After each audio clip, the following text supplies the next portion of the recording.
ഒരു big stage of പീപ്പിളിൻ്റെ മുന്നിൽ സംസാരിച്ചുകൊണ്ടിരിക്കുന്ന സമയത്ത് ഒരു സ്പീക്കർ എന്ത് ചെയ്തു എന്ന് വെച്ചാൽ ഒരു 500 റുപ്പി നോട്ട് എടുത്തിട്ട് പൊക്കി കാണിച്ചിട്ട് പറഞ്ഞു, ഈ 500 റുപ്പി നോട്ട് ഞാൻ നിങ്ങളിൽ ഒരാൾക്ക് ഫ്രീ ആയിട്ട് തരാൻ പോവാ, ആർക്ക് വേണമെന്ന് വെച്ചാൽ കൈപൊക്കാൻ പറഞ്ഞു. അപ്പോൾ എല്ലാവരും കൈപൊക്കി. എണ്ണി നോക്കിയപ്പോൾ ഒരു 200 ആൾക്കാരുടെ അടുത്ത് കൈപൊക്കിയിട്ടുണ്ട്. ആളെന്ത് ചെയ്തു, ഈ ഒരു 500 റുപ്പി നോട്ട് എടുത്തിട്ട് അതിനെ ഇങ്ങനെ 4 ഫോൾഡ് ചെയ്തു.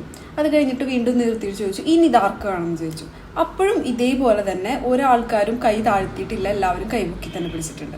വീണ്ടും ആളെന്ത് ചെയ്തു എന്ന് വെച്ചിട്ടുണ്ടെങ്കിൽ ഇതിനൊന്ന് ചുരുട്ടി കൂട്ടി, എന്നിട്ട് വീണ്ടും തുറന്നിട്ട് പറഞ്ഞു, ഇനി ഇതിനാർക്ക് ആവശ്യമുണ്ടെന്ന് ചോദിച്ചു. അപ്പോഴും ഈ ആളുകളൊക്കെ കൈപൊക്കി. അപ്പോൾ ഈ സ്പീക്കർ എന്ത് ചെയ്തു എന്ന് വെച്ചിട്ടുണ്ടെങ്കിൽ ഈ സദസ്സിൻ്റെ അടുത്ത് പറഞ്ഞു, ഒരു കാര്യം നിങ്ങൾ ആലോചിച്ചിട്ടുണ്ടോ, ഇതിന് ഞാൻ എന്തൊക്കെ ചെയ്തു, ബട്ട് സ്റ്റിൽ ഈ 500 റുപ്പി നോട്ടിൻ്റെ value it remains the same, 500 rupee ആയിട്ട് തന്നെ നിൽക്കുന്നുണ്ട്. അതുകൊണ്ട് നിങ്ങൾക്ക് എല്ലാവർക്കും ഇതിനാവശ്യമുണ്ട്. ഈ 500 റുപ്പിയുടെ വാല്യൂ ഒരിക്കലും കുറഞ്ഞിട്ടില്ല അവിടെ, അല്ലേ? അപ്പോൾ എത്രയൊക്കെ ഒബ്സ്റ്റക്കിൾസ് നമ്മുടെ ലൈഫിൽ വന്നാലും, എത്രയൊക്കെ ടഫ് സിറ്റുവേഷൻസ് വന്നാലും നമ്മളുടെ വാല്യൂ ഒരിക്കലും കുറയാൻ പോകുന്നില്ല. ഓരോ സിറ്റുവേഷൻസ് വരുമ്പോഴും നമ്മൾ തളർന്നിരുന്നിട്ട് കാര്യമില്ല. Because this situations are preparing you to be a better self, അല്ലേ? നമ്മളുടെ അടിപൊളിയായിട്ടുള്ള നമ്മളുടെ ഒരു ന്യൂ വേർഷന് വേണ്ടിയിട്ട് നമ്മളെ പ്രിപ്പയർ ചെയ്യുന്നതാണ് ഈ ഒരു ടഫ് സിറ്റുവേഷൻസ് എന്ന് പറയുന്നത്.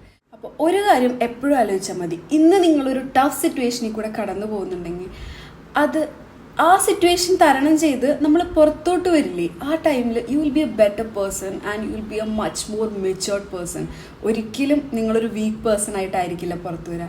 സോ എപ്പോഴും take it in A very positive way and take it as an opportunity. ഇത് കടന്നു വന്നിട്ട് ഞാനൊരു 4 പേരോട് പറയും, ഓ വി ഡിഡ് ഇറ്റ്, അല്ലെങ്കിൽ ഞാനത് കടന്നു വന്നു എന്നുള്ള ആ ഒരു ഇൻസ്പിറേഷണൽ കഥ നിങ്ങൾക്ക് ചുറ്റുമുള്ള ഒരു 4 പേരുടെ അടുത്ത് പറഞ്ഞു കൊടുക്കാൻ പറ്റും.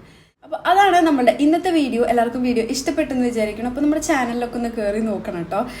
നമുക്ക് എല്ലാ ദിവസവും ഇപ്പോൾ നമ്മൾ വീഡിയോസൊക്കെ പോസ്റ്റ് ചെയ്യാറുണ്ട്, നല്ല നല്ല കണ്ടൻസ് ഒക്കെ നമ്മൾ കൊണ്ടുവരാൻ നോക്കാറുണ്ട്.